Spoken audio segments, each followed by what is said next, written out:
तो कर्म तो करना पड़ेगा। बिना कर्म करे तो आपके पास कुछ नहीं आने वाला। तकदीर है आपके पास, ईश्वर ने लिखा होगा। ऐसा नहीं कि ईश्वर ने अगर इस इंसान को अगर धरती पर पहुंचाया है तो उसके भाग्य में कुछ ना कुछ लिख कर तो ज़रूर पहुंचाया है, खाली हाथ नहीं आया हो।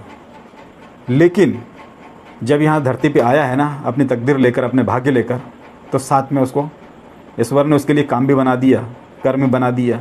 कर्म करना पड़ेगा। हाथों की लकीरों देखकर तकदीर पे भरोसा मत करना दोस्तों, क्योंकि तकदीर उनकी भी होती है जिनके हाथ नहीं होते।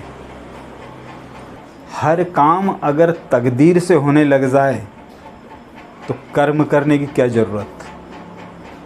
हमें आगे बढ़ने के लिए, हमें ज़िंदगी में कुछ हासिल करने के लिए तकदीर के भरोसे पे बैठे रहने से काम नहीं चलेगा।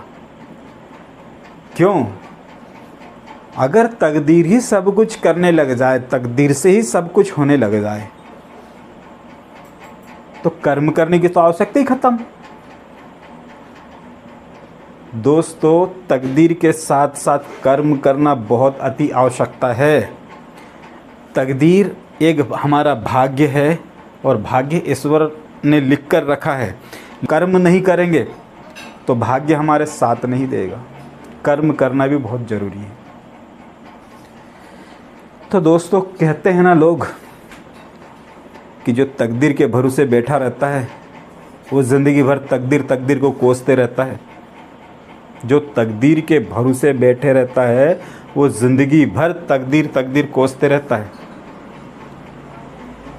कहावत बनी है कि इंसान छोटा हो बड़ा हो उसको कर्म करना पड़ता है, और कर्म करने के लिए मैदान में उतरना पड़ता है।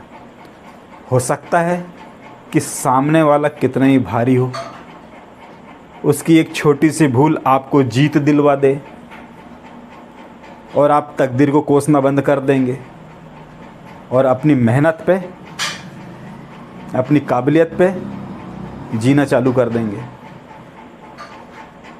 तो यही कहूँगा दोस्तों मैं कि अगर तकदीर ही सब कुछ कर देती तो हमें कर्म करने की ज़रूरत नहीं पड़ती, हमें किसी प्रकार का कोई काम करने की ज़रूरत नहीं पड़ती, क्योंकि हमारी तकदीर में तो लिखा है सब कुछ हमको घर बैठे मिल जाएगा।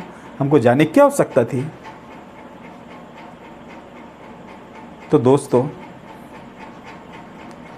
ये तकदीर जो है, हमारा भाग्य जो है ना, भाग्य लिखा ज़रूर है लेकिन उसको जगाने के लिए हमें वर्क करना पड़ेगा, हमें काम करना पड़ेगा, हमें